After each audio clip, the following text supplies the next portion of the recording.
গল্পের নাম ইলিশ মাছের গন্ধ। গল্পটি শুরু হয় একটি ছোট্ট গ্রাম থেকে, যেখানে অদ্ভুত এক ঘটনা ঘটে। গ্রামবাসীরা এক অদ্ভুত গন্ধর অনুভব করছিল। এটি হলো ইলিশ মাছের গন্ধ।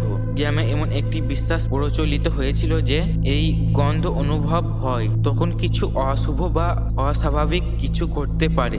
অনেক গ্রামবাসীরা এই গন্ধের উৎস অনুসন্ধান করতে গিয়ে ভয়ে সরে যেত, কারণ তারা জানতো না কেন এই গন্ধ এতটা রহস্যময় হয়ে উঠেছিল।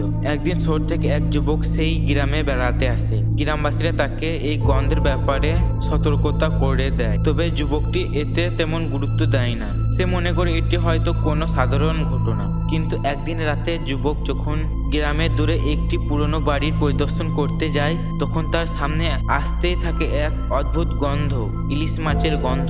প্রথমে সে মনে করছিল গন্ধটি পাশের নদী থেকে আসা, কিন্তু যতই সে বাড়ির ভেতরে প্রবেশ করতে থাকে গন্ধটি ততই তীব্র হয়ে ওঠে। বাড়িটি একসময় গ্রামে এক ধনী মানুষের ছিল, কিন্তু বহু বছর আগে সেখানে এক ঘটনা ঘটে। বাড়িটির মালিক ছিল এক বিধবা মহিলা, যার স্বামী এবং ছেলে এক দুর্ঘটনায় মারা যায়। মহিলা একাকী বাঁচতেন এবং কিছুদিন ভীষণভাবে অভিমান ও শোকগ্রস্ত হয়ে নিজেই আত্মহত্যা করেন। তার মৃত্যুর পর থেকে কেউ আর বাড়ির সামনে যেতে সাহস পায়নি। কেউ বলেছিল তার আত্মা বাড়ির মধ্যে রয়ে গেছে। আর প্রতিদিন সন্ধ্যের পর ইলিশ মাছের গন্ধ ছড়িয়ে পড়ে। যুবকটির বাড়ির ভিতরে প্রবেশ করলো। সে দেখতে পেল পুরনো চিত্রকর্ম, যা এক মহিলার ছবি, এবং তার চোখে অদ্ভুত তীব্র ছিল। সেই ছবির দিকে তাকিয়ে যুবকটি প্রথমবারের মতো অনুভব করে যে সে এক অশুভ শক্তির মধ্যে ঢুকে পড়েছে। সেই গন্ধ তাকে ঘিরে নেয় এবং তিনি বুঝতে পারেন যে এটি কোনো সাধারণ গন্ধ নয়, এটি কোনো আত্মার উপস্থিতির চিহ্ন।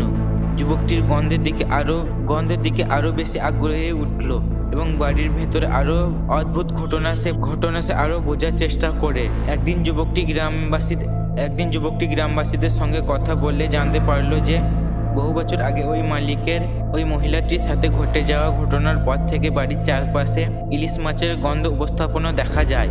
এক সময় তার আত্মা শান্তি পায় না, বাড়ির ভেতরে আটকে পড়েছিল এবং তার অবসরপ্রাপ্ত আত্মা একে একে গ্রামবাসীদের ভয় দেখিয়ে আসে। গন্ধটি যেন সেই মহিলার পোশাক এবং তার অবরত কণ্ঠের প্রতিফলন। যুবকটি ঠিক করে তাকে অবশ্যই এই আত্মাকে শান্তি করতে হবে। এক রাতে সে মহিলার আত্মার শান্তির জন্য একটি প্রার্থনা এবং পুজোর আয়োজন করে। ধীরে ধীরে গন্ধটি কমতে থাকে এবং বাড়ির পরিবেশ কিছুটা শান্তি হয়। যুবকটি বুঝতে পারে এই গন্ধ শুধুমাত্র শোকের আর্তনাদ নয়, এটি সেই মহিলার দীর্ঘদিনের অবত্যক্ত কষ্টের প্রতিফল। অবশেষে প্রার্থনা শেষ হয়ে গেল, গন্ধটি পুরোপুরি থেমে গেল এবং মহিলার আত্মা শান্তি লাভ করে। গল্পটি এখানে শেষ হলেও এর গভীরতা রয়ে যায়। ইলিশ মাছের গন্ধ আসলে এক ধরনের ভয়ের পাশাপাশি একটি গভীর দার্শনিক বার্তা দেয়। মানুষের মস্তিষ্ক অবস্থান বিশেষক ও সাধারণের প্রতিশোধের ধারণ একসময় জীবিত মানুষের ভয়ের মধ্যে ফেলতে পারে। এদিকে গল্পটি ভূতের ভয়ের কথা বলে, অন্যদিকে এটি মানুষের অন্তরালের অশান্তি এবং অতীতের অপরাধের ধারাবাহিকতা তুলে ধরে। এই গল্পটির মধ্যে শঙ্কর ঘোষ প্রমাণ করেছে যে ভূতের গল্প শুধুমাত্র একটি শারীরিক উপস্থাপনা নয়, বরং এটি